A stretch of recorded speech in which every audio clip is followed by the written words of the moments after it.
What's the deal, my people? You know what it is, Don Tony Teflon. I am back at you with another one, and it has been a little while since I have been on here, and it has been because the Don has been sick. Bad time to get sick right when the finale hits and all that good stuff. With the whole season dropping videos every week for you, and then to get sick at the end when it was all said and done was terrible. Not good for the channel, not good for me, and everything else. But I am back here right now, and Elamar is in the building rocking with me. And you know when Elamar is in the building, you know what it is.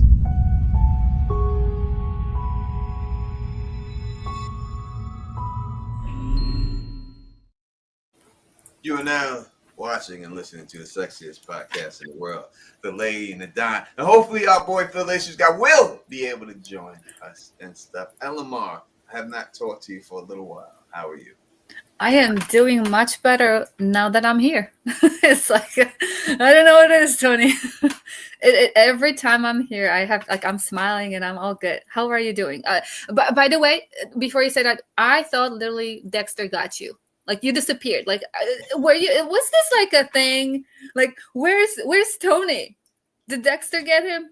No. How are you doing? How are you? Listen. In all honesty, he's not strong enough to take the Don on right now. And it's like he's a little bit past his prime to come after me. You know, if you'd have came after me, it would have been a wrap. Not these guys. You know, I'm not the tattoo collector.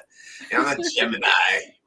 I'm not these guys that he could just take out. You could take out the Don. It would take a little bit to take the Don out. But let's say what up to the people who are joining us here in the chat right now. We have Mrs. T is in the building rocking with us. NY Gemma is in the building. Our girl Carla is in the building rocking with us right now. Tamika is in here rocking with us right now.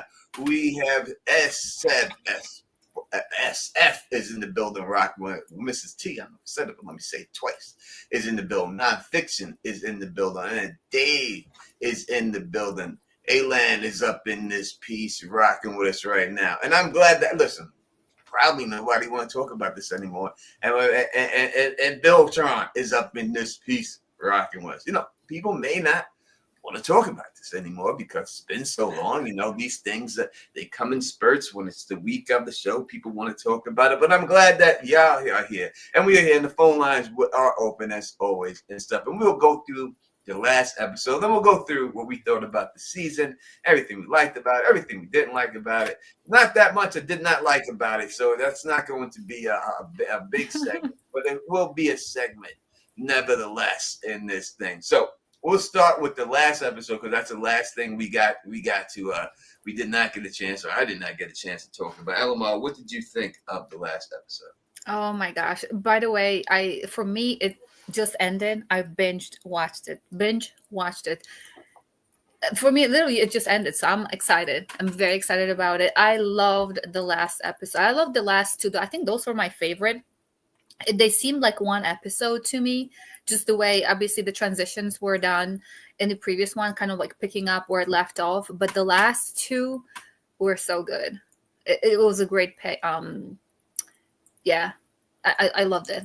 What about you? The last one. When we deal with shows, you know, sticking the landing is the hardest part of every show, right? It's always the last episode is the hardest thing because you have built up a lot of expectation up until this point. You have built up something that people just, you know, we can't wait to see the last episode. But will it live up to these expectations? And then you have theories of people coming up with all these theories and these conspiracies and everything else. And we're going to see if anyone is right on these things and stuff. And did they see what we seen? Did we pick up the right pieces, or are they going to blow our mind and do a whole completely different thing that no one picked up on? And those are the things that you have to deal with when you're dealing with the last episode of this season. I will say that I don't think it was the greatest episode of the season, right? I don't think it was that, but I am satisfied with the ending. I will say this about it, though. They did Peter Dinklage dirty, man. They did him dirty. They did. What do you mean? Because, you know, Dexter usually takes like 8 bags and chops someone up. They gave him 3. Oh my Lord. Well, he had 3 bags, but it's different, right? Everybody else gets 8 bags. They give him 3 bags. They get 20 bags. Well, I see. I did not. I was wondering about the logistics of it in general. Like, okay, it's going to be easier to to get rid of the body, but I did not count how many. But now that you're saying it, okay. He should. You're right, because he always cuts everybody up, right? I mean, again, I don't remember the other, but everybody was cut up, right? Yeah. 9 pieces. Yeah. Then that's cheating him out of the. Yeah, he got 3 bags. He should have still done his regular thing, just maybe, He could have double bagged them. Right. At least double bag them or something. Like back in the day when you go to the grocery store and you had the paper bags and say, double bag that bag for me so it doesn't break. They're going to double bag the dink. But no. He got 3 bags. Oh, my goodness. That's all he was worth. Everything. All right, dealing with the Harrison situation of this last episode and him coming to the rescue, going in there and everything else. Did you like the way? I mean, listen, we know like a lot of people, especially our boy Phil Issues guy, who we hope would join us. It was very hard on Harrison from New Blood. Didn't like the character. Yeah, he's grown since then. I think maybe 3-4 years. He's matured, and I think they gave him a little bit more to work with. Did you like Harrison this season? I'm just gonna pretend. Although, okay, I what do I call it? I'm a lover, not a hater. I that's my thing. I really tried loving the previous thing. I'm gonna forget all the bad stuff, and I'm just gonna enjoy it for Dexter kind of thing. But yes, the whole Harrison thing, the last series, it did not. I was not a fan. Thinking about it just from this perspective, I was trying to love it as it was happening, but then looking at it in general, it was not the best. This season, there's a change, and technically, isn't it just couple weeks? Not couple weeks. Was it like 2 months? Not 2 months. 10 weeks. 10. This whole season? No, when the season started. From the one that ended. Yeah, a couple of he was in a coma for a little bit. 10 something, right? 10 weeks? Yeah, it wasn't like 6 months or so. I would say 3 months, 4 months the most that he was out before when they picked him right up. But that's a great growth. I mean, didn't he get his GED? I mean, you thinking like you shot your father, right? You think you killed him, and then you have enough strength to actually get yourself your GED. That's an accomplishment.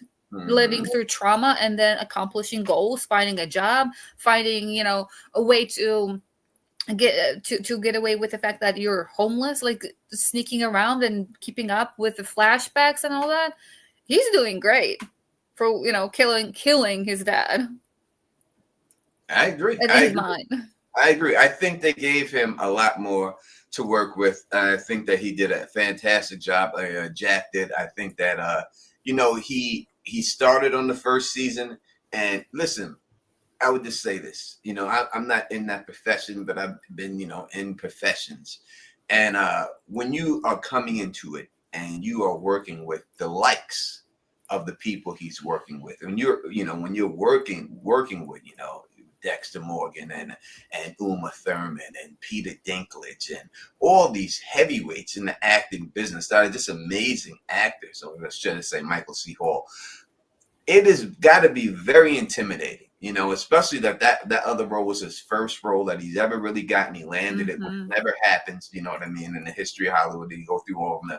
That never happens. I think that him doing that, he did a fantastic job. He was finding his footing. He found his footing. And I think now going forward, it's going to be nothing but great things. Now, the New York Ripper was a big topic of the show. And as nonfiction says, that New York Ripper was a big nothing burger that got debated all season for nothing. Now, the people said this dude is New York Ripper and this is New York Ripper and everything else. And then it's just the folder. And now, did you like the way they handled the New York Ripper? Did you think that they were going to go into next season as the New York Ripper was going to be the new big bad that Dexter had to find?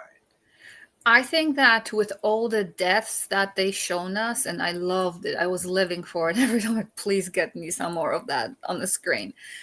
So I'm completely fine not knowing who that is, or even having like a more obvious hint shown to us at the end, aside just from the file that she found. I am actually, I love it because we were teased to think about it. Aside from every killing that was taking place, we did not get any more insight aside just from that instrument, right? The murder weapon.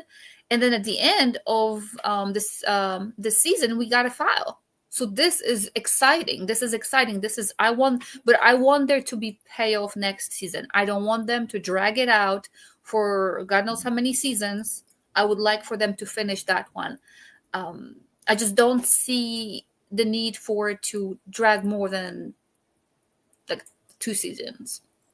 I agree. I thought they would build it to next season, but I had told y'all people, listen, man, y'all know, if y'all been on the channel, the Don told y'all people what was going to happen with these things. I mean, I had a very good track record of getting a lot of things right this episode, and the Don. I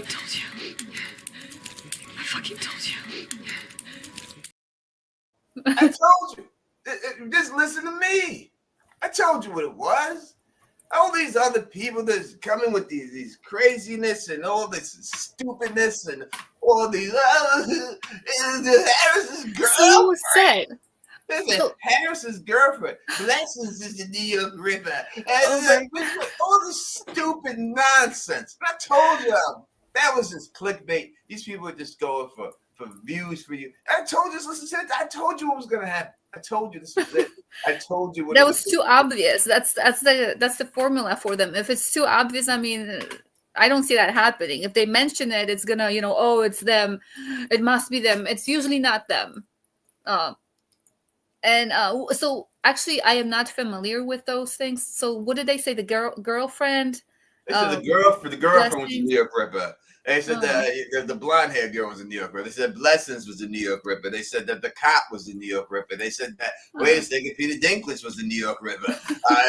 Everybody was the New York Ripper. Oh my God! It was none of these people. And I told you straight up 100% that what was going to happen. I told you that the dude was going to be some type of plumber or anything like that because of the weapon that he used. It had to be that when they use weapons that are specific like that it has to be personal to the guy, and that's why he uses it. This is what it turns out to be. The guy's a plumber. It was a manhole cover lifter.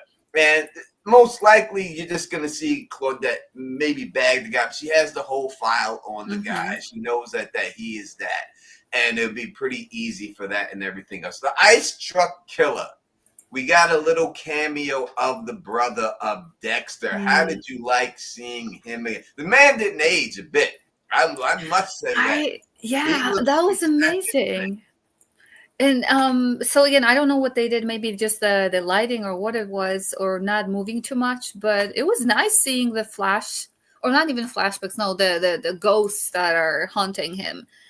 It was really nice seeing that. I was surprised at hearing them and seeing them. I know it's in his head, so it's not them talking. It's what he thinks they would be telling him based on what he knows about them, and he studied them. So in a way, he's in their heads. So he kind of can imagine how each one of them would be, advising him on things. So. Dexter being so intelligent, so he's loving that. It's like next best thing next to having friends, because you have friends in your head. 100%.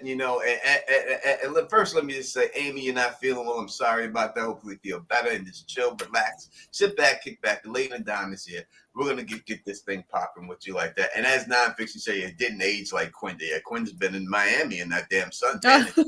Right. The sun is not good. The sun is not the best. Now we know that ice preserves, and maybe it's because he's an ice truck killer. It preserved his ass. But the man he didn't look like he aged AIDS in bed. He could have came right back. I never liked the fact that they killed him off so quick. I thought that they should have left his character alive for a couple of seasons and everything, but they did what they did. We can't go back and change time. You know what I mean? But I did like seeing him. I did like that. You know, it was getting a little repetitive with him, with all the people that were coming back to him. You know what I mean? But I did like seeing this dude. Now, you know, they took out Batista. How did you feel about the Batista takeout? And we have a super chat from Rose Jones. Thank you so much, Rose Jones. And it says, under the weather, but missing you all. Elamar, I love you. We love Elamar. Thank you so much. Hope you feel better. Listen, to Don knows about being sick, because that's exactly what the hell I was for all this time and stuff. So feel better. I guess it's going around, you know. That's just what it is. But as I was saying, what did you feel about our boy Batista getting taken out?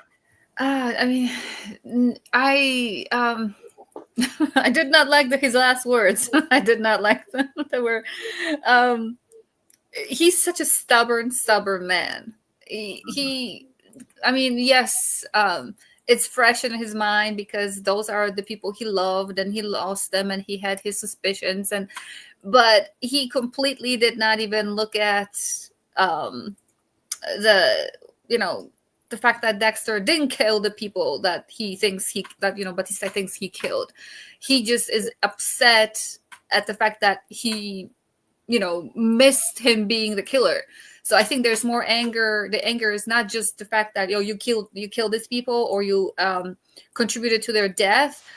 I think there's anger for him not getting to him quicker, sooner. But again, he should not have done that. He had zero feel for the room. Like you know your priorities. Concentrate what's in front of you right now. They're killers. They're guns. Partner up with somebody who's actually at least trying to be on your side instead of lunging at them. Like that was very, very dumb. Did not like the way it happened. But he's very passionate, right? That's his thing. He's very passionate. Yeah. So that was a outburst of passion that got him killed. Sad. Yeah. It's sad, but he had to go. Yeah. I didn't think he would go. I thought they'd string it out and they'd do a cat and mouse with him, but nope. They got rid of him. I mean, Dexter told him, it's not going to end well for you. You know what I mean? And now I guess his murder is going to be blamed on the Dink. And that's how it's going to go out. And that's just the way that's going to end again. But I think the plot hole left open is the watch. The watch is still a plot hole that is still there. I do believe the watch will come into play next season. I don't think they leave something that open-ended, especially when you have, the cop, specifically Claudette, say, it's curious that everything in there had a fingerprints on it but that watch. And Batista was doing what he was doing.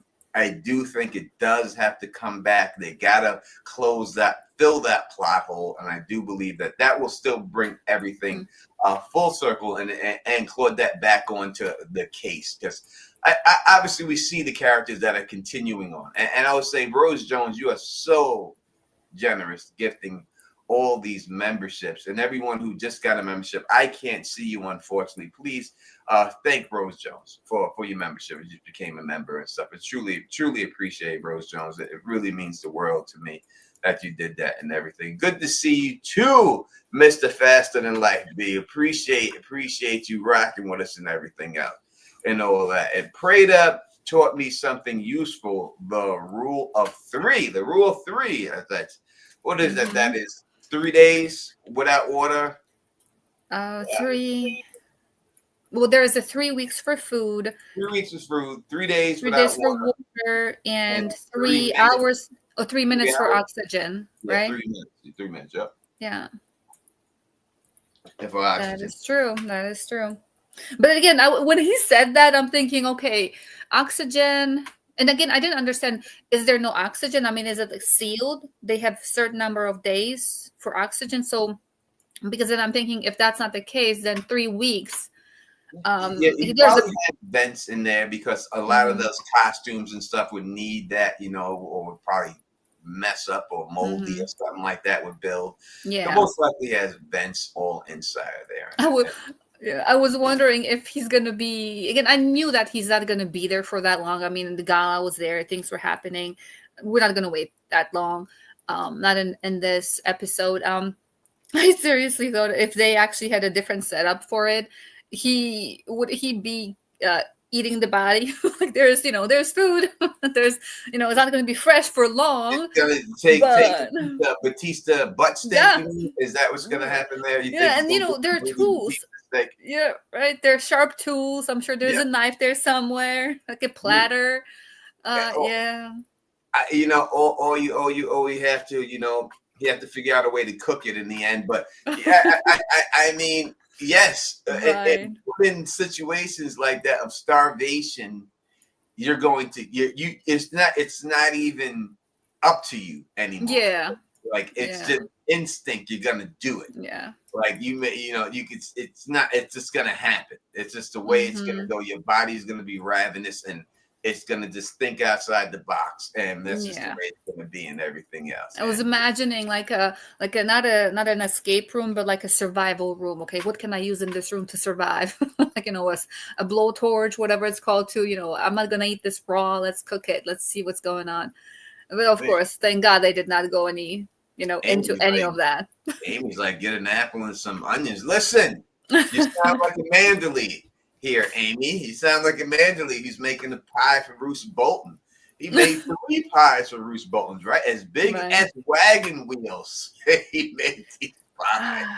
And the frayed pies and served them too and everything else. And speaking of food, Tony, I have to say I love this show for all the food that is eaten. What really upsets me when I watch a movie or anything actually on TV, when they bring up, they sit down at the diner, they order that food, they start talking, there's chit chat. It looks so good, those pancakes, everything, and nobody takes a bite. And then the scene ends or they take like half I'm gonna take a bite, and nobody eats. This season he ate. He really ate. Well, he didn't eat because he was he didn't eat meat, right? But the food was delicious. Like that food was amazing, especially that steak the first piece that he got there with all that food was top notch. It was amazing. It looked great. Yeah. Dexter's known for the big appetite. So they did a really good job just bringing that up and making it a spin on it and having something to go by. I like the way that they worked all that in there for this season. Overall, on a scale of 1 to 10, and I'm asking everybody in the chat too, put it on there. We're going to rate the whole season, scale to 1 to 10. What would you give this season? Oh my God, this is my favorite season. Well, aside from the original stuff, because I was just in love with that stuff. But comparing it to the last one, I don't want to think about the last one. But this one,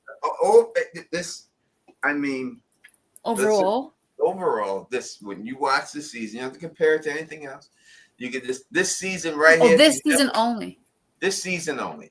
What's the scale? To 10? I'm giving it. I guess I see somebody 11. I will give it 10, 10 and a half. All right. I was satisfied. Very satisfied. I was very satisfied with the season 2. I'm going to give it a 9.5. I mean, I'm going to go with 9.5. It could have been a 10, but it wasn't a 10 for me. 9.5. I mean, listen, I don't think I give everything a 9.5. You know what I mean, and everything else. So I think that is and I will talk exactly why I feel that way in a second. But people in the chat, we got an 11 right here, we got an 8 right here, we got a 9.5 right here. Overall, from what we're looking at, you got an 8.5, you got a 9, you got an 8.5. Overall, from what we're seeing here in this, is that everybody loved the season. No matter how you slice it, everyone loved the season, and it did what it was supposed to do. Now, my reasoning for why it doesn't get the perfect 10, and it could have, is going to come down to the use of the serial killer Suicide Squad. Did not like it. I did not like it at all. They hyped it to me that we were going to have Dexter with all these serial killers around him, and it was going to be some crazy shit going on. We didn't get anything like that. We got nothing. In fact, we got them taken out so quickly, so fast. And we didn't get to see them do their business. Like I don't care about the videotape of Rapunzel tackling the chick and all that. I don't care about it. I don't care about that. I wanted to see the Gemini killer kill two people. I want to see it. Like when we get any other killer from any other season, we pick a season, name it, just pull it out of the hat. You see that person do the job. We've seen the Trinity killer do his thing. We've seen the Skinner do his thing. Anyone you want to name from any season, Kirk from New Blood, we've seen Kirk do his thing. We've seen them all do their thing. We didn't get to see any of them. They didn't get to see the tattoo collector collect the tattoo. I want to see it. All right, this is what I'm watching Dexter. I want to see it happen. I want to see him bag up the chick. I want to see him cut the tattoo out of her arm. And the Lady Vengeance, she gets the guy on the Bolton cross, and then oh my gosh, she is such a tease. And then nothing happens. I think I know why they did that, though, Tony. Why I think I know. Why? What they again? So 2 points. Like I did not see. Again, I watched it all in one, almost in one go. Like maybe broke it up in 2 or 3 parts. So I didn't catch the whole. They're gonna be this group doing things. I saw it more like he is at the buffet. Like he's literally loving it. He was given all of them. The life gave him all this. So I didn't see them as doing things together. I saw Dexter. I was expecting Dexter taking them out. That was my expectation. So that's why I wasn't disappointed in that point. Now, the whole thing about not seeing the killings, or I would say almost no killings taking place while Dexter was here. I think they're trying to show more humane side of him, or human, not humane, human side. His father, or the ghost of his father, was talking to him like, "Oh, really? You stopped him? You never cared. You never cared to to save somebody," or whatever he said when he scared away the first, whatever his name was, dark passenger, right? So his father, I think that was they were being very subtle about it. But Dexter, as Harrison is facing the murderous side of his nature, I think Dexter is introduced to his side of trying to prevent deaths, not even realizing that he's trying to prevent them. He's taking them out, especially when he's like, "Oh, I gotta take him out. He's gonna do his killing the tattoo guy tonight." So he was rushing to prove. It didn't sound like I need to, like, why would he care? He might have killed him after the killing, right? But he wanted to do it before. So I see it as Dexter not even realizing it, but he's trying to prevent the murders. All right. I could see why you're saying. I'm sure a lot of fans, and I'm sure probably that's what they were going with, right? That's what they wanted to do. It didn't work for me. You wanted to see all that. Everything you said is probably the truth, and what they were going for, and everything else. Dexter's in the smorgasbord. I guess they don't call it that anymore. They call it the all-you-can-eat buffet. But I'm old school. It's called damn smorgasbord in my time. All right. I remember that word. Yeah. Do you really? Yes. I'm glad. Well, yeah, I know that is. We should have taken a poll of people. Okay, who knows that? Don't Google it. But and I understand what they're saying, but I need to sit. I need to see them do it. This is what I'm here for. I'm here for the gore. I am here for the killings. Phil is backstage. He will join us as soon as he can. Nice. I am here for all of that stuff. And that's what I want to see, and everything else. And they took it away, especially because what they did. And I see you, TNX. I saw that too. I see you. I hear. And I completely support Tony. I love the gore. I love it. But you know what, Tony? I think Dexter wants to be our exclusive killer. I think he wants us to go exclusive with him. He's like, no, you're not gonna see any murders. Yeah, I'm gonna be your killer. Phil, what do you think about that? I think what Aaron said, smorgasbord, like resistance is futile, is amazing. I just want to say one thing off the bat, and is beside the point, that like completely off subject, but I don't get to do this that often. So I am going to say that for the first time in my life, I was right about one of these things. How'd the season end with a little guy on the damn table? And I said, go. Second moment of the season. It was the one thing I got right, was that the season would end with fucking the dink on the table. So I'll take. But do you think it was wrong that they only used 3 bags for him? I mean, come on. I thought that was great. I thought that was great. That was perfect.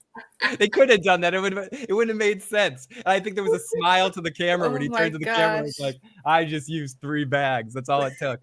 Well, what he could have done is use different size bags, still do him justice. It's true. He could have had like one of those little mini dime bags, like the Barbie quarter pound ones. Give justice to.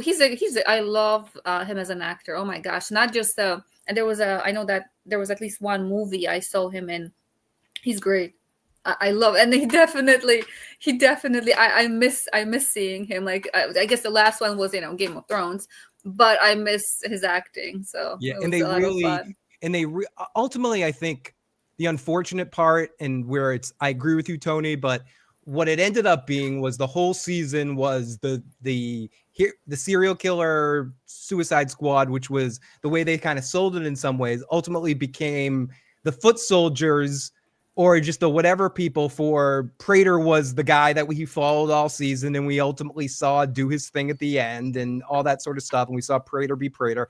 Prater was the villain. They were all a red herring. And I'm also kind of bummed about that too, because I think they were inherently more interesting than Prater. That being said, what made these last 2 episodes so good, especially the last one, was so much of the Dink and Uma. Like they really saved their performances for those last 2 episodes and gave them a lot to do in both of them, especially Dinklage in the last episode. They just let him, like they kind of gave you a little bit of him throughout the season. And then just in that last episode, slapped you right across the face with his dink. Like the Dinkle slapped you everywhere. And yeah. 100%. And let me say this once again. I fucking told you. Listen, what I'm talking about when I'm saying that is that in the Emmys that just passed, I specifically told all you people, everyone who listened, that Adolescence would win every category it was nominated for. And they did just that, which never happened in Emmy history ever. They won every character. Everyone that they were nominated for, they won. And I told you they would win. I told you that would happen. And listen to the down. I'm telling you, I know this stuff. Adolescence swept everything that it came down to and everything else. I just want to go into a little Emmy tangent. Me and Phil should have did that, but I was sick, so we would have already did something. Severance got robbed, I think, by The Pit. I think that Severance should have took it over The Pit. But I do like that Milchek won for the best supporting actor. Yeah, I'm glad that he was the one that got it for Severance. Yeah, everyone's gonna get it from them, and Helly got it too. She won for best supporting actress in there and everything. But I told y'all that Adolescence was coming to sweep the game. Yeah, and that's exactly what it did. Adolescence will be showed in schools and colleges. That's what it is. But yeah, Severance did get robbed a little bit there. The Pit. I never watched The Pit. I know people love The Pit. I never watched it. Maybe I'll give it a shot and watch it and everything else. All right. All right. That is my Emmys. Tulsa King first episode was fun. Was it? Yeah. Did you watch the first episode? Yeah, it's pretty fun. Of what? Of the new season of Tulsa King. Oh yeah, that was great. We'll talk. Good to have Sylvester Stallone back. Yeah, it's a great time. All right, after my tangent, then we'll go back into this going on. I understand what all y'all are saying, but it was when you look at the trailer. I wish I could go back and just play the full trailer of the season. They hyped it like these serial killers were going to be more than what they were. And there's no denying that. They can't lie about that. You know what I mean? They can't lie. I gotta hit this show comments on stage. I'd be forgetting to do that. But you know that and that's the fact, man. But besides that, I don't want to harp on it because the season in itself was amazing. Phil, what rating would you have given this season? I would probably give it somewhere between an 8 and a 9, like somewhere. It was really good. It was probably a solid 9. I would say it's in some ways my favorite season of Dexter that I've seen since maybe one of the early seasons. But I also really liked Original Sin as well. Not as much, not on the same level, but I think it's hitting a really good point, sort of balancing out some of the dark comedy that I think got lost in New Blood and sort of some of the later seasons of Dexter. I think this season really kind of pushed a sense of humor and fun, and I was looking forward to watching every episode. So I give it a solid 9. I think solid 9. Yeah, I agree with you. I think it was 9.5. I gave it and stuff. If they just had all right, I don't act like I'm shitting on it because I'm not. I love the season. So yeah, we're giving it 9s and 9.5s and 10s. Okay, but I gotta be real because the Don is as real as it gets. The Gemini killer thing was whack. Listen, you can't have him kill one Gemini killer and then show him the brother at the end of the episode just to kill him next episode like that. Like. They actually did the slow motion walk up, right? Slow motion. That's supposed to mean something. With the music and stuff like that, the musical intro and all that sort of shit. Yeah, when you get that means something. That something's popping. And nothing popped off. He just stabbed him in the neck with a goddamn wine glass. The neck. It made no sense for him to be a twin. What did it prove that he was a twin? It proved nothing. That Dexter gonna kill both of you. Really simple and really easy. It didn't make it to the point where that is what really got Uma Thurman's blood boiling. It really didn't lead anywhere.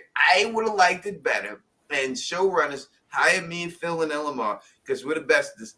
If number one, the scene shouldn't have been him walking there because that was a giveaway that what was going to happen. He should have already been inside of the helicopter when Dexter gets there. He looks up and the Gemini killer's in there. That's much more suspenseful. That's a better shot right there. Because when you sit out there waiting, we know the guy's coming. What the fuck you waiting for, right? Everyone like who else, right? Who else is going to be introduced? Who's an invisible man? Excuse me, invisible man. Who's coming? Who didn't we see? Exactly. You're exactly correct. You're right, correct. And next about it, have him take out let him survive, and then kill Harrison's girlfriend and son. Why can't we get that? Let's make this man. Let's just make him a bigger threat. Let's kill. Instead, they just killed her off in the script by not talking about her for 2 episodes. That was so odd. That was one thing again. I loved the things about it that I wanted to get from it, and it gave me what I needed from it. But obviously there were things that not just plot holes but character holes, I guess. Yeah, they just sort of dropped her down a hole randomly at some point in time in the season when they decided to go in a different direction with the other girl. Two interesting things I kind of want to get both your takes on that we got were, number one, you were talking about brothers. We did get things that we missed by not talking about the last episode. The final episode starts where we get another ghost or vision Dexter talking to his brother. We actually get Dexter talking to his brother again, which I thought was actually a really fun scene, and how it all ended I'm glad I killed you. It was kind of a fun interaction to know. And I guess that's something we'll see moving forward, that it's not just going to be Harry talking to him. He has many voices and they argue with each other. His brother was talking shit about Harry, and he's like, are you still listening to your dumb father? Do you think at some point somebody else could take over Dexter's mind? Is that a hint that I think they did it already with Deb? Oh yeah, I guess they did. Yeah, they did it with Deb taking over at some point. They did the full season with Deb, so I'd like to see a full season of the Ice Truck Killer. Yeah, I'd like to see a full season of Dokes. I think that'd be the best of them all. That would be such a good energy, both of them, the way, yeah. Although he did sound different. He was so positive this season. Like, I've never heard him talk like that, but it would be fun seeing the different sides of him, or them talking to Dexter, or technically Dexter talking to himself with their minds. Yeah, I would love to see a full season of Dokes, but I'll take the brother and everything. I would definitely like to see that. As we said, the guy looked like he didn't age a bit. He looked like he the same he wasn't when he showed him in season 1. And the fact that we got the voicemail from Quinn, like Quinn's definitely coming in next season. Yeah, like he's coming up to New York to. That was so bad. The way, like, he's he's in police. Like he should know what not to say. Like, yeah, he says why? it on he's a voicemail. First of all, yeah, like, he should have known better. Harrison, I got it. Just talking out of, like, just talking, not knowing when to shut up. But the other guys, no, they should have known. Like, who? What? I don't know. Who is this? I don't know who you're talking about. Right, I agree. And Claudette was an interesting character. It was all the point of her listening to Staying Alive all season just to lead up to the dance point. For her to show up at the dance, to run out to the dance floor and dance, Staying Alive and dance. I did enjoy that. That was funny, I was surprised why she did that. And her partner running out and smiling and dancing. Are you going to sit and watch me, or are you going to dance along? And he's running out like a school kid. He's like, oh, I'm so happy I get to dance. He sounds like this is the one thing. So I love Claudette. Obviously it's my mother's name, so I gotta have no choice. The Staying Alive dance moment, I understand what they were trying to do. But the thing is that they played a little too rigid for me. Like, even in that part, she's like a robot. She's like, are you going to come out here and dance with me or just watch? Your suit is still uneven right now. Do you find me beautiful? Are you going to try for a kiss this evening or not?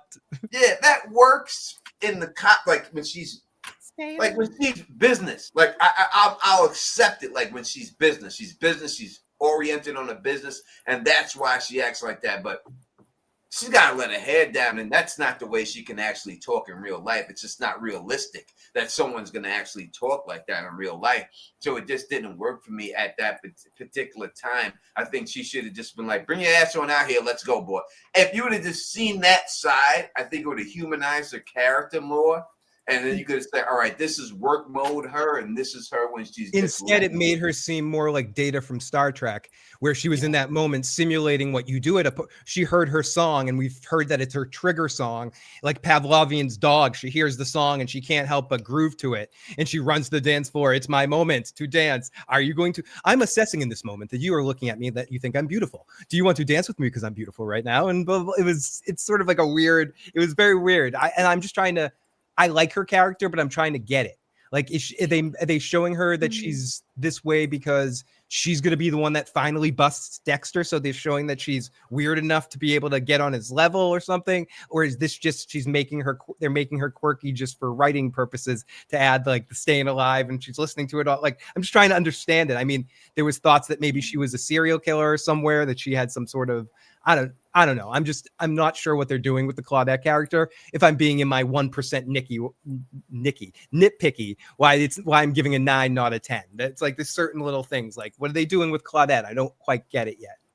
I think for the idea behind her, I think without being more obvious, I think they were going with maybe her being on spectrum.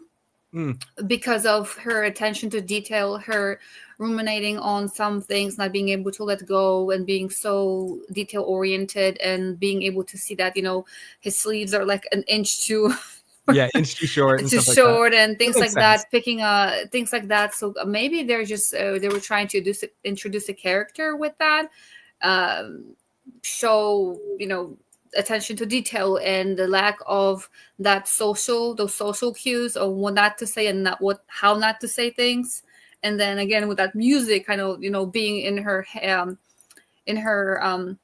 headphones all the time. I'm assuming it's just something that kind of puts her in a zone where she can concentrate and shut everything else out. So I'm just thinking of it like that. No, that makes a lot of sense. It does, but she's not concentrating with let's put it like this. All right. If you have a song that gets you in the mood to work and do your thing and you're working because of that song, is this the same song that makes you, forces you, that you have no choice but to dance to it? We have seen she's not dancing around the crime scene when she's watching. She wasn't doing all that shit when she was picking up the bags, but now all of a sudden when she hears it and she's wearing the dress, she has no choice but to go out there and dance when she hears it. So she listens to it in the headphones and it gets her in the zone. But if she hears it out in public, she has no choice but to dance to it. I just don't like that it. That was surprising when I saw that. Yeah, and then it was fun, but yeah. In the way she ran back there too, like she sprinted back there. And they tried to humanize her, like when she found the New York Ripper file. That was the most human she was all season. Yeah, she did like a audible sigh, like "Oh my god!" Like she lost her cool for a second. She was like, like she had, you know what I mean? And so I think they got her half right.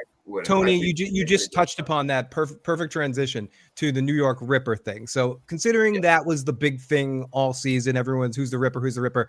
Do you think the name that we got on the file confuses things, makes anything more obvious? Like, is that a assumed name? Does that what do you think that does to the masses that are screaming about this person's the Ripper, this person's the Ripper? The fact that we actually have a name now on the file, that to me that shows that they didn't think it was going to be a big deal. So they're gonna make that an assumed name after the fact and redo it a little bit. But like in the moment, I think they meant that was the Ripper case is solved. She found the name, but I don't think that's going to be the case next season. I don't know. What's your take on the fact that I agree with you. I didn't think they thought that it was a big deal that fans would latch onto it as much as they did. We can liken it to the Pit Girl situation in Yellow Jackets. And the writers in there said they didn't know the Pit Girl was going to be a big thing, but fans made it a big thing, so they had to follow it up. So they may have to follow this up, but I think in the end he's just caught. They have the file on him. All they gotta do is get the proof. Prater wouldn't have an assumed name. Prater would have the real name. If anything in that file with Prater is what it is, and the best thing we've seen is that Dexter took some files with him, so we know those are the people that Dexter's going to kill. And they put Rapunzel on the top. He had the other files. He grabbed Rapunzel. He put them on top. So next season we can see that Rapunzel's going to be the number one guy getting got next season, and we'll see where it takes it from there. Okay, I got a new computer set up, so hopefully everyone can hear us. Area code 646. If you can't hear us, I'm sorry. Welcome to the show. What's your name? Where you calling from? And what's your business? What's up? It's Mike from Manhattan, man. I had to check in with y'all, man. I had a theory, Tony, that you was the one that leaked the episode and they took you out. I thought that's why you was gone, man. Got you, bro. I thought you was a Russian spy. You leaked the video, leaked the whole episode, and it got you. I swear that was my fate. I was telling my friends that in the group chat that they got Tony, man. They can't get me. Listen, man, I'm from Queens, New York, brother. To get me is to really get me. It's not happening. You know what I mean? The dudes ain't smooth enough to catch me. I'll be honest with you. I mean, it's going to take a lot of work to get me, and they ain't ready to put in that work. What it would take to get me, so nah. You know your boy. You from New York, man. You ain't getting me like that. I thought the season finale was good. Besides the leaks obviously took away a little bit of the luster, like a little bit of the power to it, but it was still really good. I'm not gonna lie. Obviously, I want more Dexter. There's gonna be more Dexter, but if that was the ending of Dexter, like, I'm kind of satisfied because he kind of told me at the end, like, I'm who you always want, like, I'm still who you want me to be. So it's like, if he left and my imagination just plays that he's Dexter, I feel like that would be the best ending that they did out of all the ones that took place so far. Like, I felt kind of satisfied. I hear what you're saying. Not enough to end the character of Dexter. Like, in the end, he has to get caught or killed. You can't just have him do that and then he's just this random serial killer going out. It just wouldn't work. And for show purposes that way, I understand it worked for you and you say it's cool, but I think in a writing room, you can't have the serial killer just go off. They did that already with the wave, and it didn't work then, and people didn't like the ending. So it has to be more. He has to get caught. Is this he has to be exposed? There's no, and he has to get caught and exposed to the people he cares about the most, and that's the people in Miami. And we know that we got Masuka is going to be that person because now it's not Batista, so it's going to be Masuka. Like Masuka is going to be the guy that he's got to look into the face, and he realize who he really is because he's got to pay that price. Yeah, I'm cool with it being Masuka as long as it's not Quinn, because like Quinn, like Quinn don't really pull on the heartstrings. Like Quinn and Dexter's relationship ain't really that cool anyway. Like they always had a little static, and plus Quinn was on him for a little second, and he thought he killed Rita. Like I don't really rock with Quinn like that. Quinn is a weirdo. Yeah, and Quinn seen him kill the dude who killed who supposedly killed Deb and all that. So he already knows it ain't gonna be Quinn. Quinn will be back and everything else. But the one that Dexter actually is gonna care about, because he doesn't care nothing about Quinn. When he sees him and has to look him in the face, is gonna be Masuka. That's the one that's gonna like hurt his heart, that Masuka knows what he actually is. Do you think Dexter goes to Batista's funeral? No, I don't think that. I mean, does Dexter have the balls to go to Batista's funeral? That's very rough, bro. His face is clean. He's not. They're not going like his face is clean. He could do that if he wanted to. But I feel like he said goodbye to his. I think he said goodbye to Batista when he, like at the end, he was like goodbye for real this time. So like I think that should be the last time you say bye to him if he said that.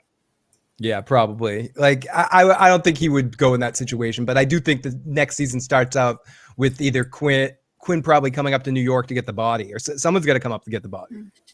You think season 2 is in New York? Because I feel like they showed the Statue of Liberty like, oh, gee, like it was like super New Yorkish to end it. I think these final seasons will probably mostly be in New York, except for the last part of it, just because they're going to want to keep filming there. And Tony, you might have said this. I might be making this up in my mind. Doesn't Michael C. Hall live in the area? Like he doesn't want to travel for shooting if he doesn't have to. Like I could see part of next season more of next season being in Miami too, though. Because Elamar, what are you thinking? It would make sense for it to, at least when it ends, whichever season ends, to go back to Miami. Yeah. At least for the ending. Now, depending on what else they want to do, or, how they want to introduce them. Maybe they're going to come here first, and then they're going to go back over there, do like 2 seasons here, 2 seasons over there. That would make sense. But at the ending, I'm expecting for it to be in Miami. Yeah, they're going to Wisconsin to get this Rapunzel dude. That's guaranteed that they're gonna go there. How long they spend there, I don't know, but he's going down there to get him. Yep. And that is guaranteed. That's the first thing they're gonna do. I don't know how many episodes it lasts, but that's what he's doing. He's going down there to get this. Oh, that's the cold open for the premiere. Like that's what I was thinking. He's just gonna kill him right away. Yeah, dude. Yeah, I'm with you on that. That's gonna happen like right at the beginning of the season. And he might, depending on how long, he might just catch him like. He said the wife was ready to get pregnant. He might have her get pregnant. He might catch him in the hospital, act like his buddy in the hospital, and then take him out right after that. Yeah. How many files did he take? Do you remember? How many files he took with him? He took at least 5. 5. Yeah, 5 I'm thinking 10. A road trip killing. He's gonna just enjoy it. Maybe he's gonna just not be in one city or one state. He's gonna just travel. Maybe we could get a montage, like a montage road trip of him, like a vacation movie style montage. Do you think we get the next season like in the next year, same time period, or you think they're gonna make us wait a little bit? 2 years. Yeah, it won't be. Yeah, so it won't be. They'll film, from what I've heard. I've seen they're gonna film in the spring. They're starting to write from now. They'll write from now through the spring. They'll film it in the spring till the summer, and it'll come out the following year. Okay. And before I go, I just joined. I heard you say something to the fact where the writers didn't know that that the New York Ripper was going to be a big deal. What was that he was saying? Like that was just they didn't know it was going to be a big deal. Same thing like Yellow Jackets with Pit Girl. When they did that scene with Pit Girl, the writers had no idea that people would clamor onto that. They thought it was just a run of the mill thing. But because that the fans so much interest in figuring out who Pit Girl was, they had to rewrite stuff and make it the way they wanted to go.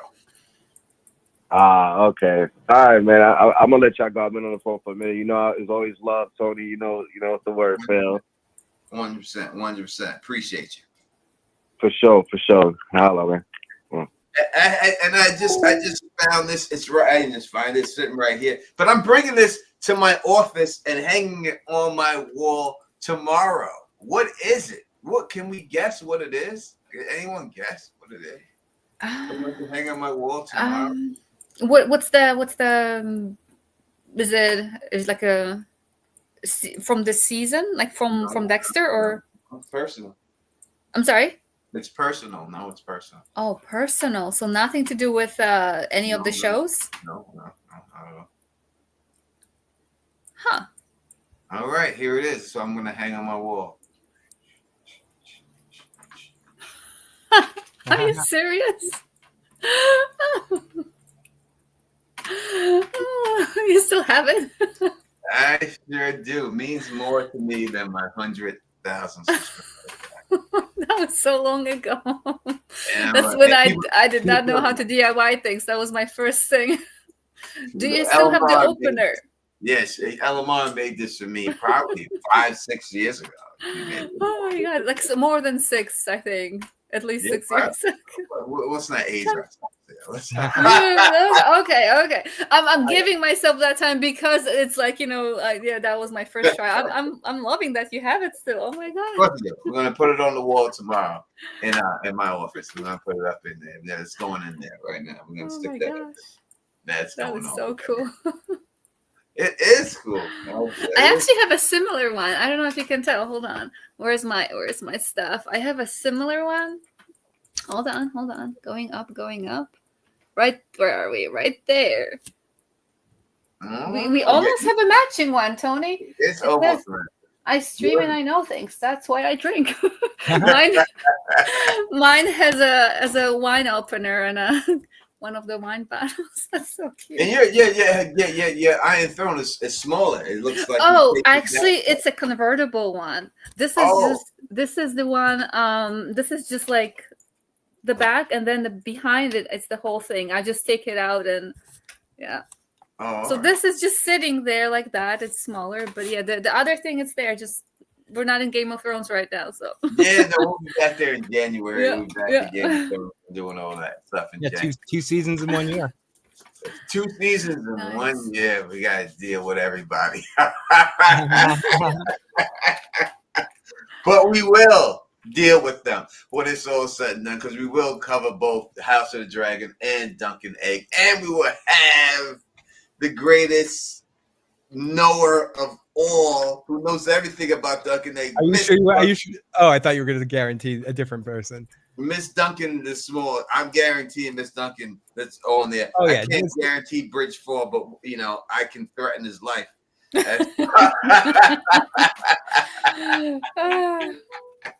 Bridgefall will be on too. We'll get Bridge on too. Yeah, at least once. Yeah. Area code. Oh, let me see. Let me try to. Excuse me. Area code 845. What's your name? Where are you calling from? And what's going on? Yo, it's Bill Trump from New York. What's good? Hey, Bill Trump. What's going on, buddy? All right. So I got a theory. Now, bear with me. So you know how all season, like there was points where Harry pointed out that Dexter tried to save the girl, I think, from the cab or whatever, saying that like he was doing things kind of like to protect. You know what I was saying? Like he did it then, and I thought between that scene, little things throughout the season, him talking about how there's like that justice runs in the family or whatever, or wanting to pursue justice runs in the family. Mm-hmm.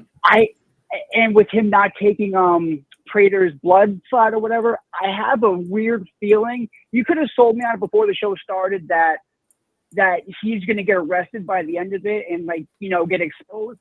I kind of have a weird feeling they're going to lean into that Dark Avenger thing, and he's going to go out on some sacrificing himself shit.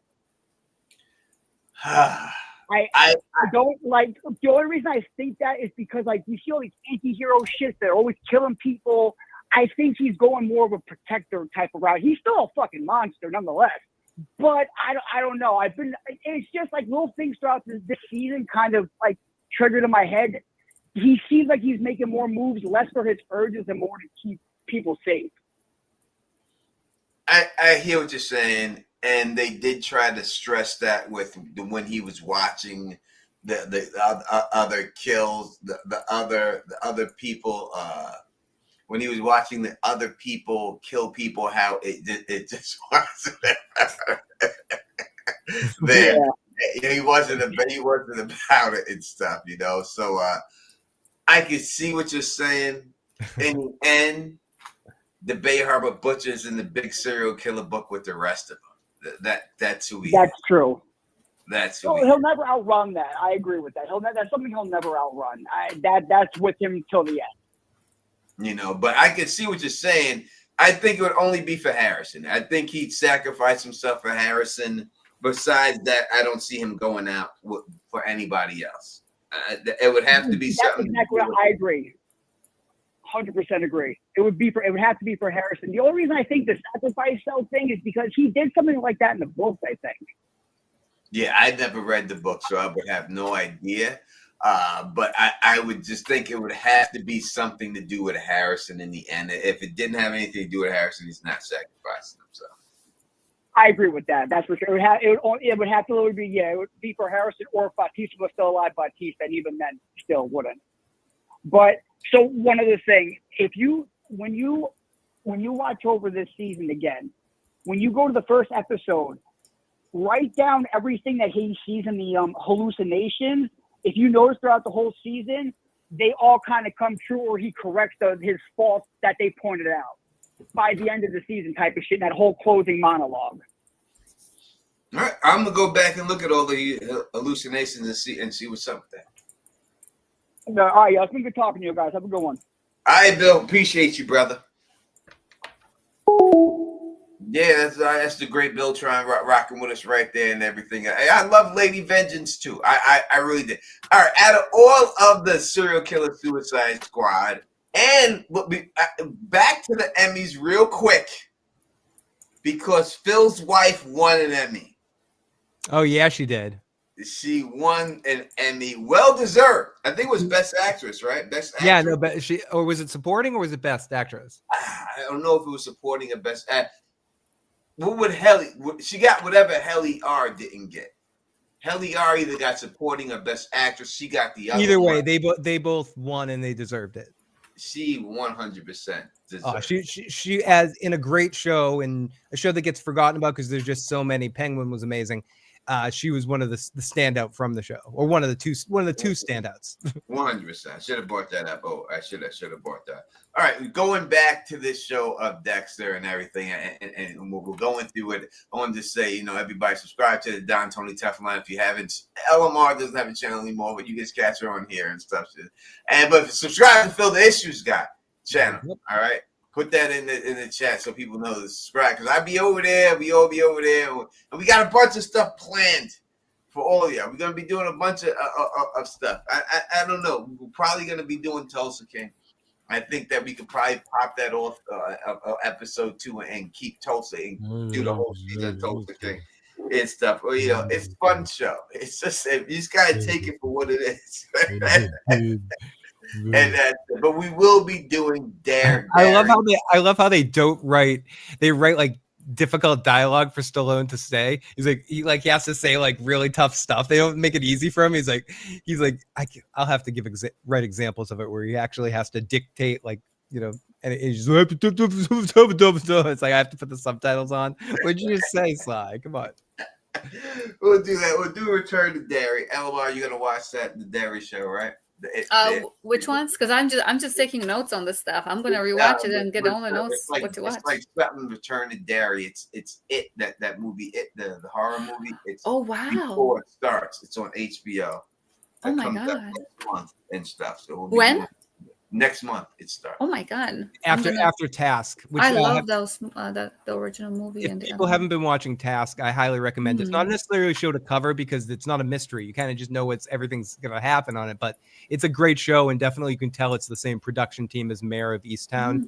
It's on HBO. If you haven't checked it out, it's like you can tell it's the same cooks, but it's just a different meal. But it's I've been enjoying it, Tony. I don't know if either you guys have checked out the first 2 episodes. I haven't had a chance. I'm going. I've been laid up, Phil. I apologize. I haven't been able to contact you and tell you everything about it stuff. But I was so fucked up. I couldn't do anything, and so I couldn't even get online and do anything like that. I was just done. But yeah, Task is good. Whenever you guys do catch up, because I know you guys have a love for Mayor, you can. It's not the same kind of show. There are some mysteries to go, but it's more of like. Something fucked up happens, and then you have to see, and then the results of how they handle it. But it's a really good cast and a really well-made show. Very funny and slow moving, but good. It's a slow show, but it's good. Are they limited? What are they called? Limited series? Yeah, there's only 6 episodes to it. I like those. I do like that because at least I know it was thought out through the entirety, beginning to end. They won't be stretching it. It's like one singular thought instead of like something that they're going to stretch out or something like that. I mean, it's great for, again, the satisfaction and knowing that it technically, like Tony said, will stick the landing. And chances of sticking the landing are really high with those. The only thing sad about it for me is that they end. Yeah. It stars Mark Ruffalo and then that other dude, the dude that was in did you ever see the Ozarks?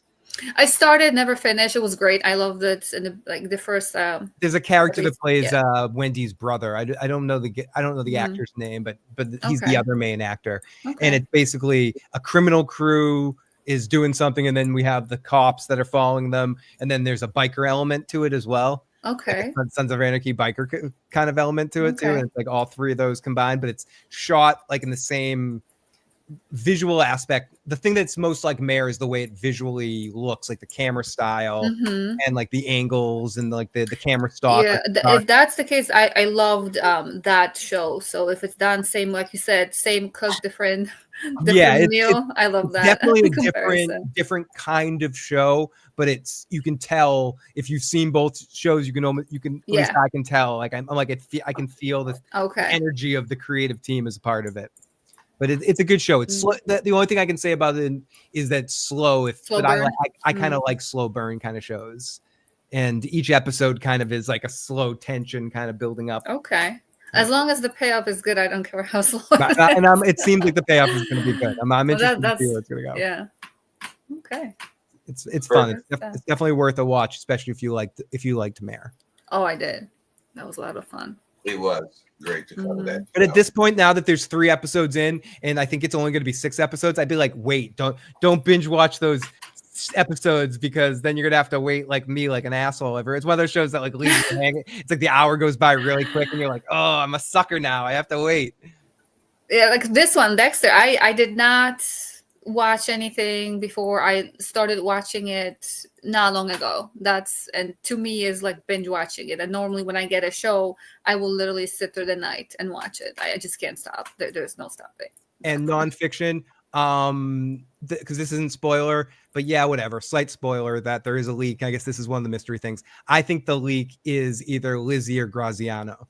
I think it's one of those two because they seem the least likely. I think Graziano's the obvious choice. Like, why do you leave the dinner with the drink with Lizzie in the last episode? He was very sketchy and he's kind of quirky and he has connections to those people. Obviously, the third one, the other one, the one that's the good cop, she would be the most fucked up choice of the three, just because she seems like she's the best cop of the three and she's the quietest.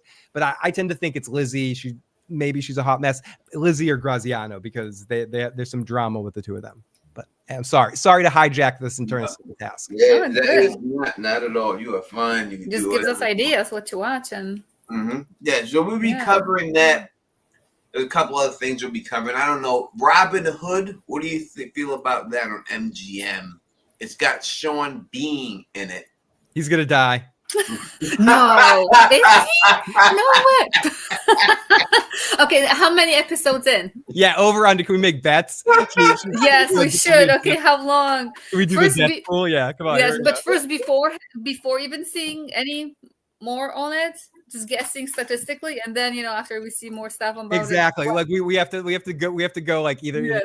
It's like when we're guessing for picks for a season of Survivor. You got to go in like with completely naked on it and stuff like that. He's got. Listen, they got two big actors. They got Sean Bean in it, and they got the lady who played in Gladiator, the princess. Oh, the one that was not Russell Crowe's not his wife, but the one that was Max. All of that, yeah, she's the sister. Right? They got both. Yeah, they got both of them in there, right? So two big stars in it. So I don't know.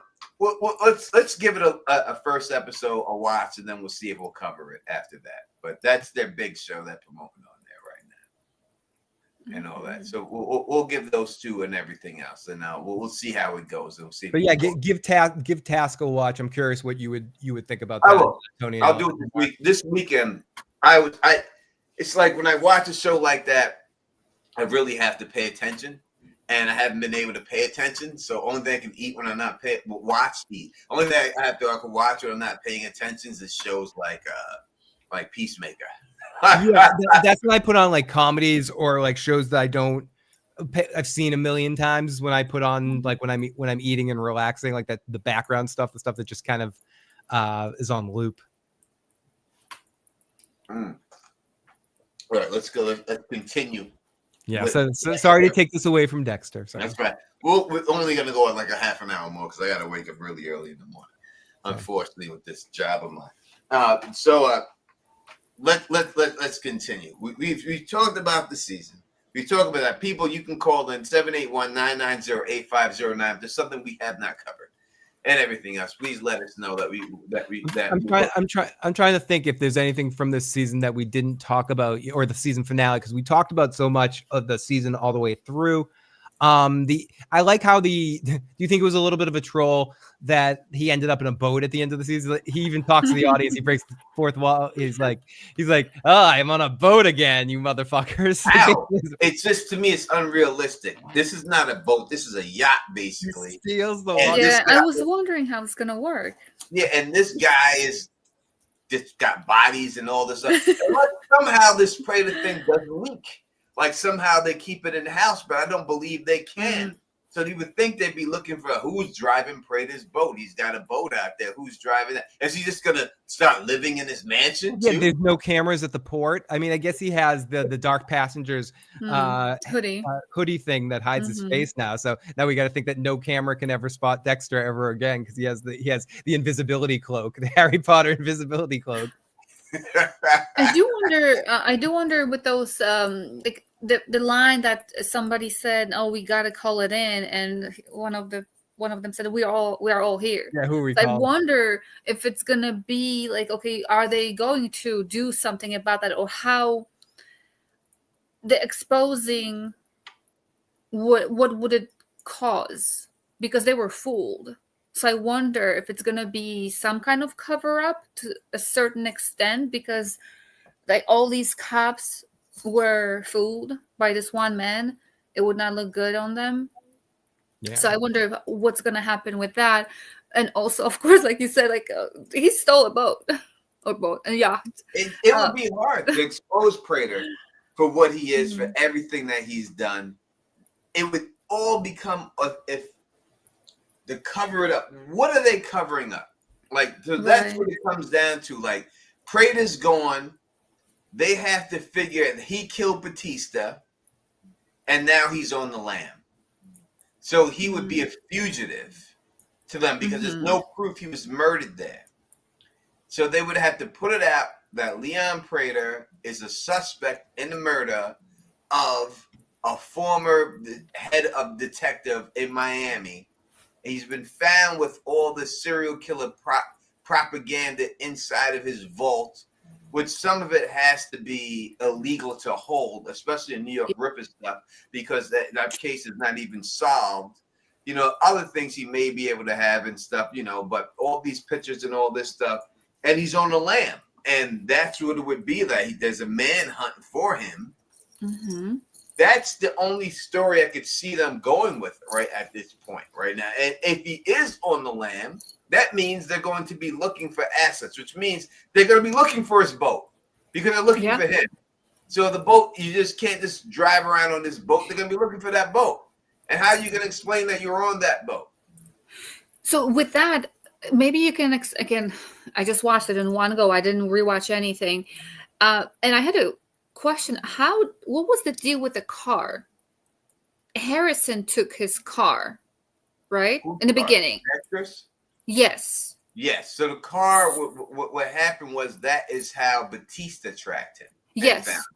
But I was wondering, like, so nobody found it suspicious that, the son took his car. How can he even sell it? It's just, I was a bit confused about that. And that's how they started kind of with that. And they're ending with the yacht being, yacht jacked. Yeah. Well, I'm going to try to explain it away. I don't think it works, but I'll try. I would think that at that particular time, Dexter was declared dead. So all of his assets would have went to Harrison. Okay. And so he would have the ability to sell the car and get all that. Even though if someone dies, like your father dies, and I know someone this happened to recently, it's not an easy thing to get his car. It takes 2 years, I think. It's being held in.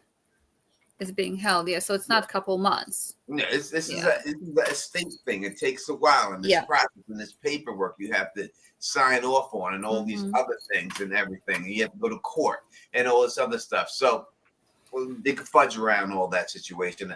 I would say that would be it, but that would be the only way I would go. Nonfiction says Harrison forced his signature. We could go with that too.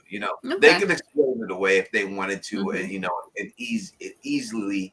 But you're correct that shouldn't go down the way it went. What about Charlie leaving? What do you think about all that? Well, it's Charlie Brown. Yeah, they had the name of Charlie Brown, right? They couldn't resist it. Just for that joke, just so they can throw the joke in. I think she might see her once next season, but I don't think she's gonna be a main character. But I think she may pop up once or twice before the end of the run. It's just like Dickon. Like you had to say Dickon. Like you just had to do it. Was it in the book as well? Or was it just a show? I forgot. It's been a while. I have to do that. He is Dickon in the books too. He's oh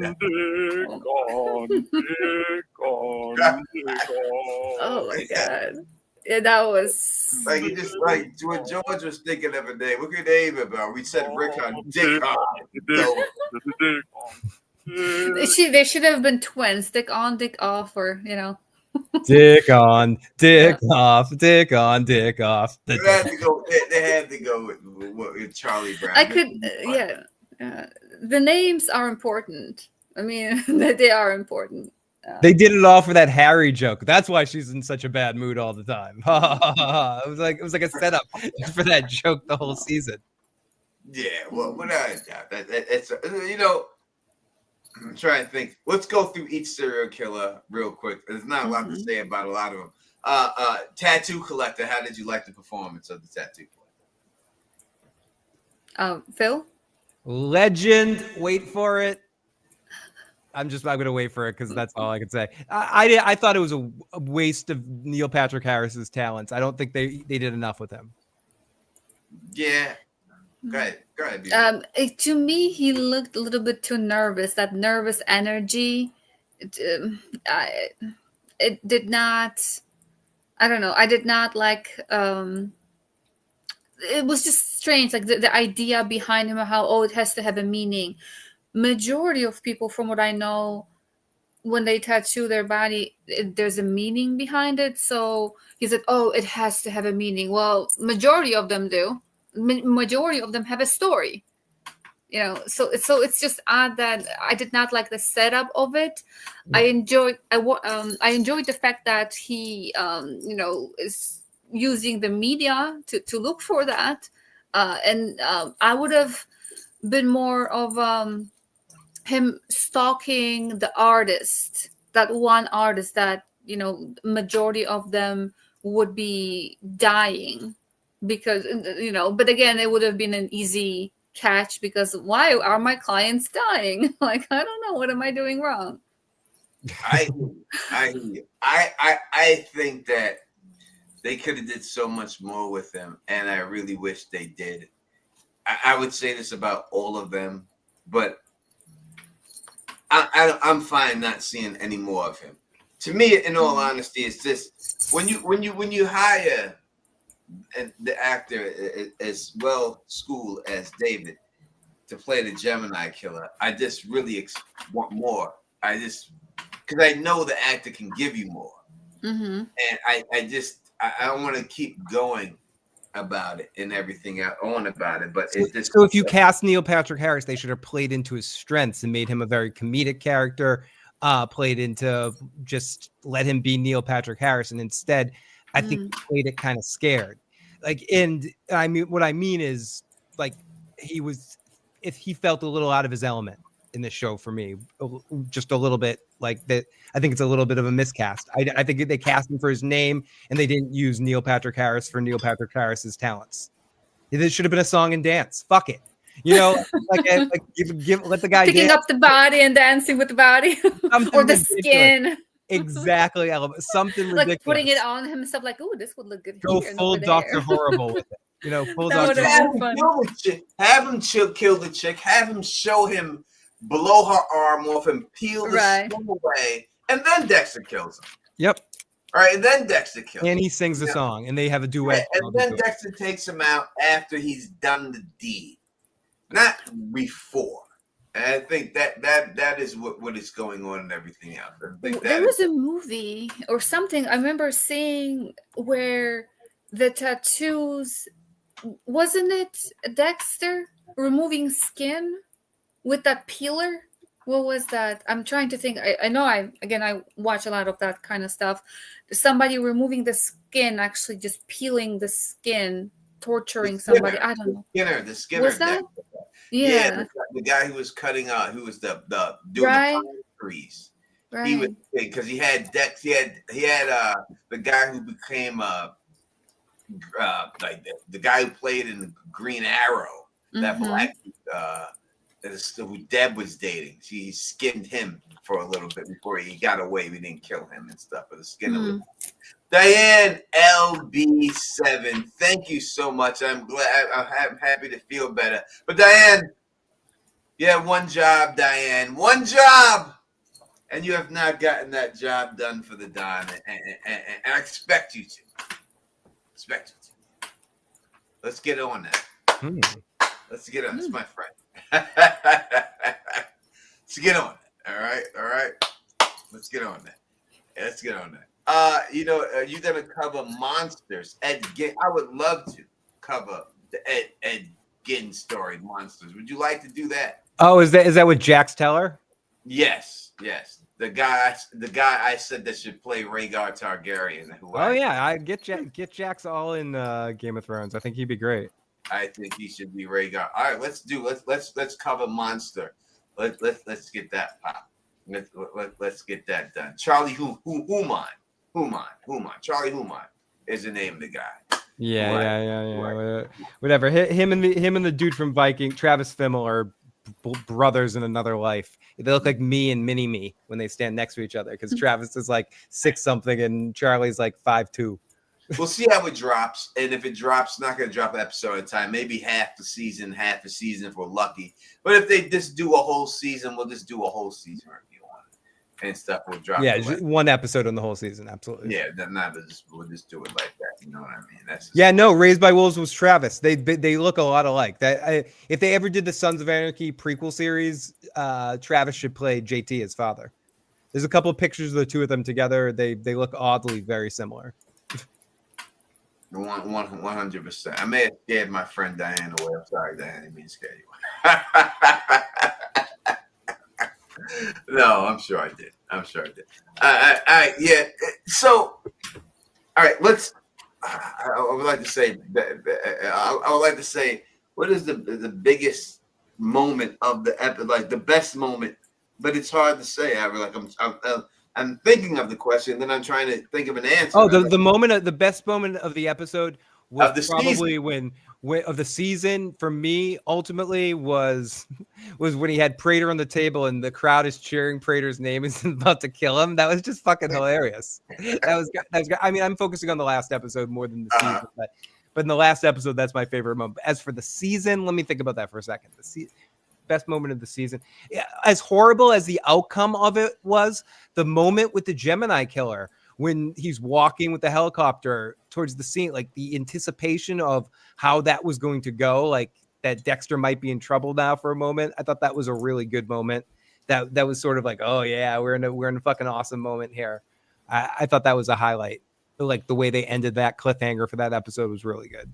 Yeah, I just think episodes. It's easier for me to say that episode was a great episode more than an actual moment on the episode. And maybe that's a bad thing. Maybe that's not a good thing. I could say it's the actual thing that I can easily just say there was more of a moment that was going on there of the episode to me.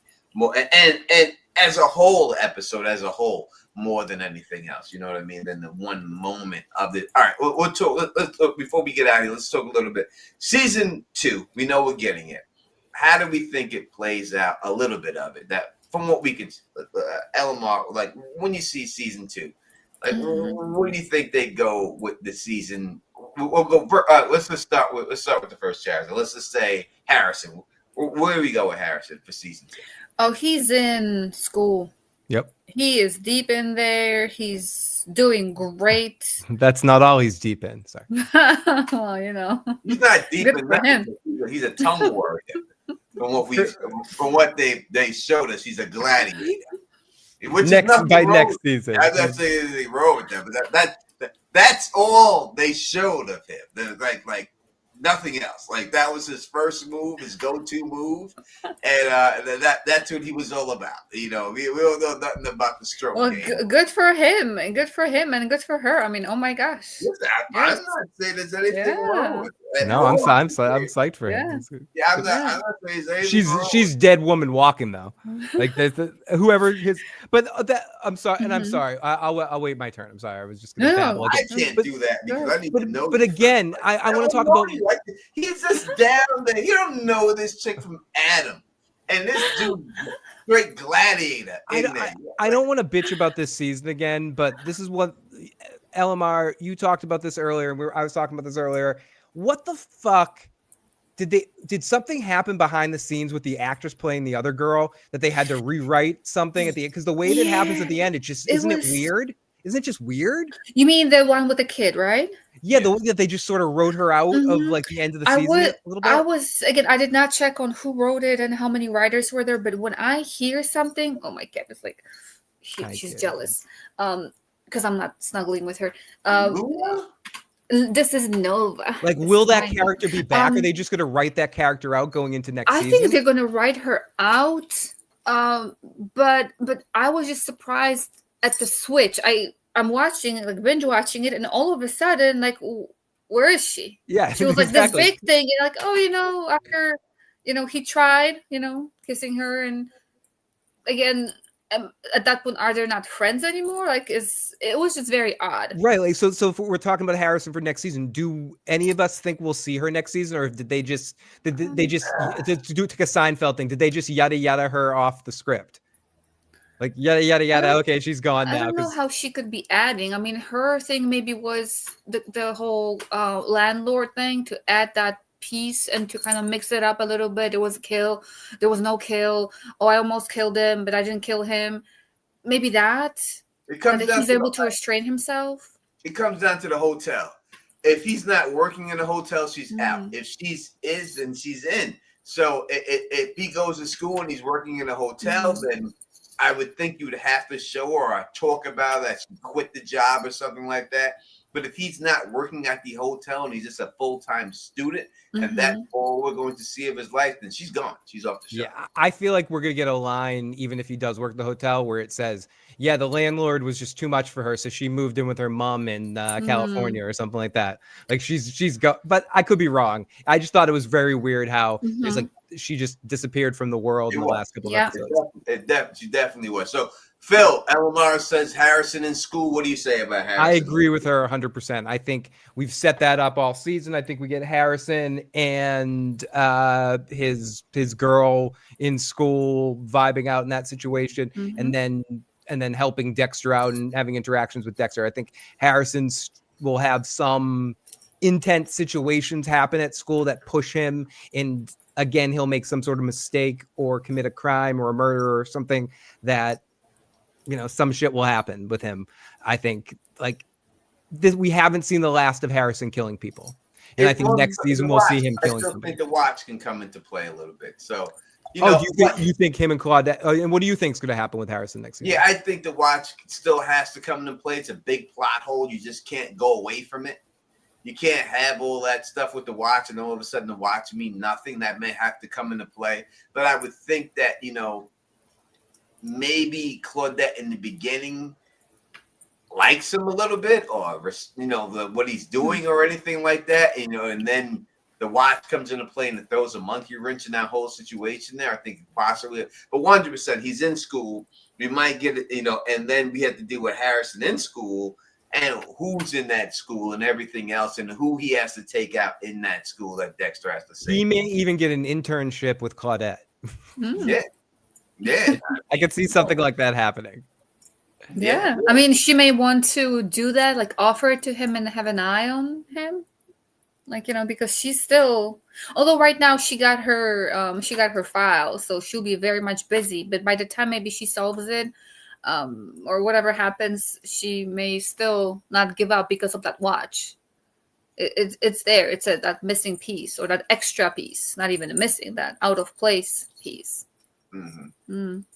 All right, Harrison's done. Let's go with Claudette Claudette Wallace. What are we looking at for her next season? Again, New York Ripper probably could be wrapped up quick. They may extend it, but besides that, they're going to have to tie it back to Dexter somehow. I mean, that's the only way. So, do we think that Quinn comes and talks to her next? Masuka, do you think that's what brings her back in? Something has to bring her back into the Dexter whole situation. What's it going to be? I think they're going to visit. They're going to pick up Batista. And because they have to be, if they're going to be here, they have to come here now. I don't see the point of how will they end up in New York or with Claudette while entire season missing. This is the perfect time for them to say hello. Because again, I don't see it happening. And later. Also, it's he left a bunch of files for them to find.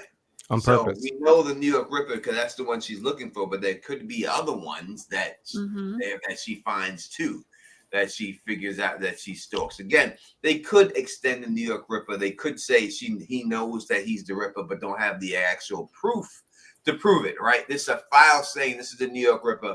We know it's you, but you still have to have something to tie to, whether it's physical evidence or something on there and everything else. So they could extend it that way if they wanted to do that with it. Phil, what do you think? It depends how much time they want to have pass. I could see them start the season with some sort of montage-y sort of thing where we see that, Claudette solves New York Ripper case in a newspaper article kind of thing, while we cut between Dexter showing up to kill the what's that guy's name? Rapunzel, yeah, ponytail guy.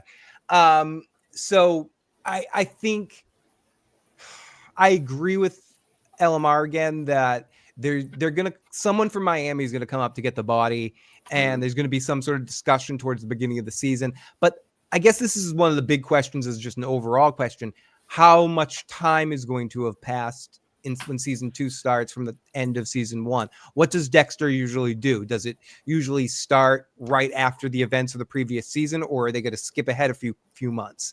If it's right away, then we're going to see someone in the body. If not, I think it's going to start at Batista's funeral. I don't know if Claudette's going to be there, but I do think we're going to see at some point. It's definitely going to be in Miami, the funeral. So with Dexter actually travel to Miami and watch that funeral. And Claudette's not going to go to Miami, but someone's going to come and get get Batista's body? Like, does Batista have family left, or it's got to be Quinn that will probably his come? niece, right? His niece, the teacher, or not the teacher? Who is she? But he didn't. It would come down to this with Batista. I think this is how it would have to work. He didn't tell anybody about anything about what he thought about Dexter or anything down there. They would have to find his phone log. Yeah.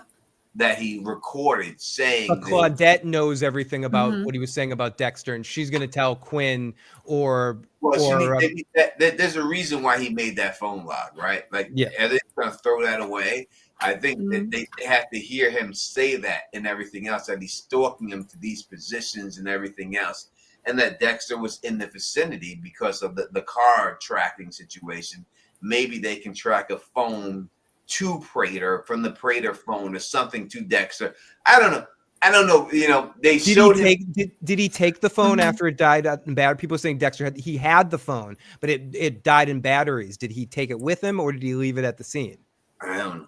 I have to go back and look. You know, with that, the calls were made from that phone, so that's going to be interesting. Again, I hope they're not going to just drop it and like a plot hole thing where, I mean, it's a murder investigation, so they would go through his. They tied the phones to Prater. Did Prater call those phones? Why would he call the son? Yeah, did he call those phones? You know, and they could tie all the phones to Prater with all these people.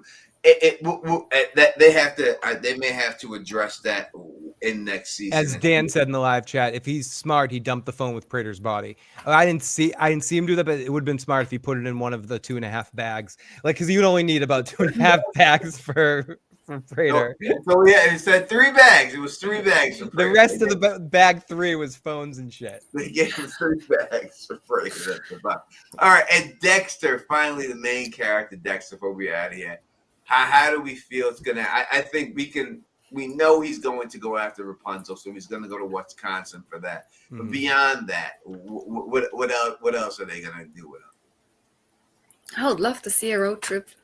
I would love to see a road trip. I mean, there are ways of, you know, where were you kind of thing. And his son can vouch for him. Nobody's suspecting his son. And, you know, I'm going to be gone for 2 months. Just, you know, you were with me that time, you know, at dinner the other day. And I would just take a road trip with Dexter.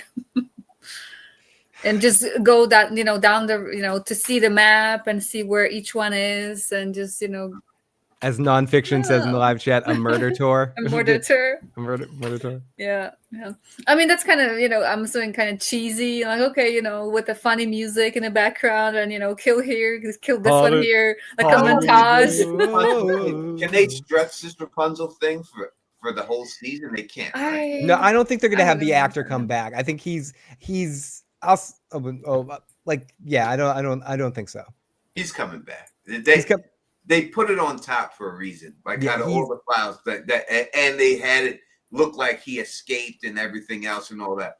They got to wrap it up. They got to have. I say the season with Dexter starts out with him killing him in the cold open. I said it earlier. I'll say it again. Like, I don't think they sign him for a whole season or for an extended period of time. They get him for one scene, and however it is, whether Dexter sets him up in a similar way that he sets his victims up, or, like, you know, playing possum and then grabbing him or something like that. Or, as you mentioned, you had a cool thing with the hospital, but like he's gonna grab him very early on in the first episode of the season.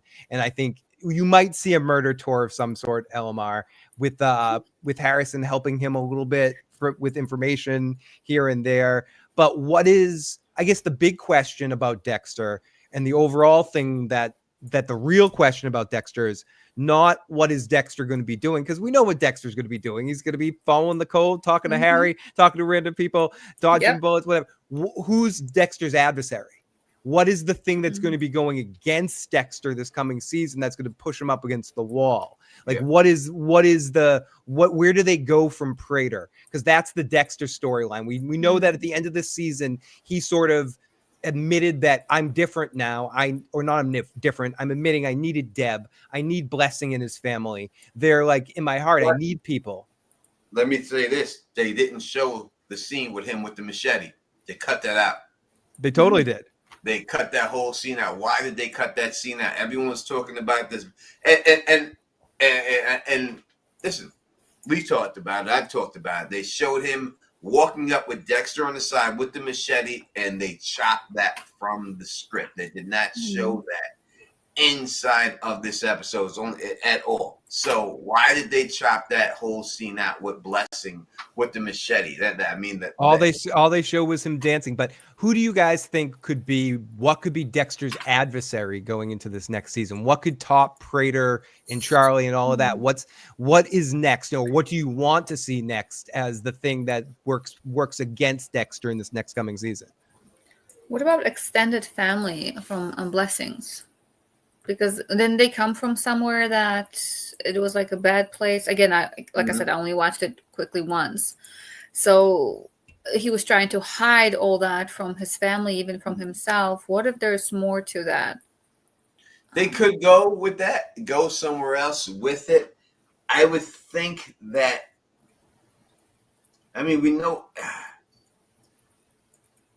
Where do you go from Uma Thurman and Dinklage? Do you bring back one of the women from his past and you have them come back this next season? And can you create a new character that's on the level of the Dink or Charlie this season? Like you have to match you have to escalate that, because the final season you can have Dexter on the run against the people from Miami. It's personal. But this next season, you need another adversary. You need it to be a strong casting. You need it to be, is it going to be another killer, like a Trinity like a kind of thing? Or is it going to be they always have a nostalgia factor. And it seems like that's what they're going for in this thing. Is it Lumen? So I think they have to bring back like someone from the past. And it would make sense if they bring back one of his love interests that didn't die and bring them back. And then maybe him finally have to take that person out or something like that. And that would be his dilemma. And then Claudette's working against him most of the season, trying to solve the case and build a case. Well, I think she's going to be down with him because she's got the New York Ripper. He was right about the weapon. Now she has the weapon. You don't think she puts the pieces together that Batista was there? He's talking about Dexter. Dexter seen the weapon. And Dexter seen Dexter's was fucking there. Like if you're a good cop, don't you put that together, Tony? Like I would think, unless she's just so snowblown by it that the fact that she just sees that she just wants to do it. You know what I mean? So that would be the only way. She's because right now she's like totally snowblowing that Dexter used blood splatter to just have a magic moment when she's like, if they're looking into Prater, I don't know, because there's cash involved. So I don't think it's connected to Prater, but you would connect the dark passenger to Prater, and that would lead her to Dexter. But since it was cash involved, I don't think you can trace the cash that she. There are pictures of Prater and Dexter together, and who can make Dexter? Like most people will say that's the dark passenger. She's never seen those pictures. He didn't have a chance to pull those out.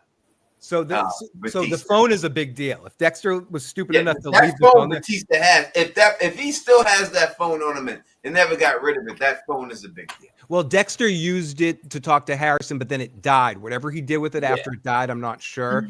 And people were speculating that that's the other half of the third bag, but that got tossed in the water. If he didn't, then that's going to come back to haunt him. That's the only way you get rid of that, and then that's it. If not, he's usually smarter than that, though. He's usually smart enough to take care of, because he definitely knew not to touch the gun. To find the goddamn iPod in this goddamn car. That was he should have known better. And figure out the code to the door, which was, I guess, an unbelievable moment of that it happened to work out. The phone died. I liked it. It's cool. It's television. It's whatever. But it was a very cliche kind of television moment where Dexter just barely got the code to Harrison after figuring out the last minute it was the wrong code, not the case number. It was the inmate number instead. And he told the last number, and it was a interesting moment. It was fun though. I thought the whole thing with Dexter in the headphones was a fun moment. I thought Uma Thurman played this very hilariously too. Motherfucker, like when she found out that Prater was following her and stuff like that. Her motherfucker was She gave her. I love Uma Thurman. She can do no wrong. She was having a fun time. She was taking a piss on this a little bit. She was definitely having a fun time. Speaking of that, let's go this.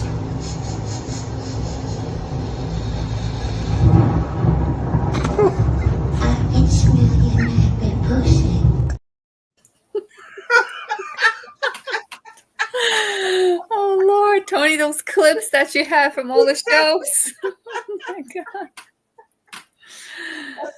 Oh Lord. That's a great Glenn Close. And I played that right now, not just because it's funny. We lost a legend. We lost a legend, right? Who starred with Glenn Close in The Natural, and the one and the only Robert Redford passed away. Shout out and rest in peace to Robert Redford. And not just a great actor, a really awesome director. Like he directed some really awesome movies. Quiz Show was one of my favorites. I really like Quiz Show. Actually watched that in school in like communications classes. It's a fun movie. Kind of gets forgotten about. But check it out if you haven't. One of his directed movies. 100%. Hey, listen, I believe he directed it. I could be wrong. For acting, you want an Oscar for directing, and then he got an honorary Oscar after that. So it just shows you how good of a director is. All right, we are out of here. Thank y'all all for rocking with us. If y'all want us to do more Dexter stuff, just to talk about the upcoming season, we can do it. All you gotta do is just hit in the comment section that you're be about it, and I'll make those videos and we'll get everything out for you and all that good stuff. Phil, we will talk about what you did. Unless you have something popping up recently that you know you're doing, please let the people know exactly what you're doing. I did a Sopranos cast earlier, so check that out. Next week, I'm going to be doing something. I'm not sure, but I'll probably be on one night next week, maybe do a precast. But ultimately, I'm gearing up for the November release of Pluribus, which will be the next thing I really cover. But I'll also be covering Stranger Things with Joe on the channel too. We'll talk about the season of Stranger Things. But I'll be on next week live doing some shit. And I haven't decided yet. It's some bullshit I'll be talking about. But check it out. Make sure you're subscribed to Phil the Issues Guy for all my nonsense. Yes. Make sure you subscribe. Please put that in there. Elamar, as always, it's beautiful always seeing you. We're going to have you back on. I have you back on your part of the channel. I feel stupid even saying that. Hopefully we had you back on. It's nice to be back. You have time to come back on as much as you're supposed to be on here and everything else. And it's great to see you as always. It's great to be back. And that's right. And you are back. And if you like the way you do this, please thumbs up this, spread this across the realm, and of course, subscribe. Until next time. Wait a second. What? This is blocking something. Until next time, you know what it is. Peace and stay sexy.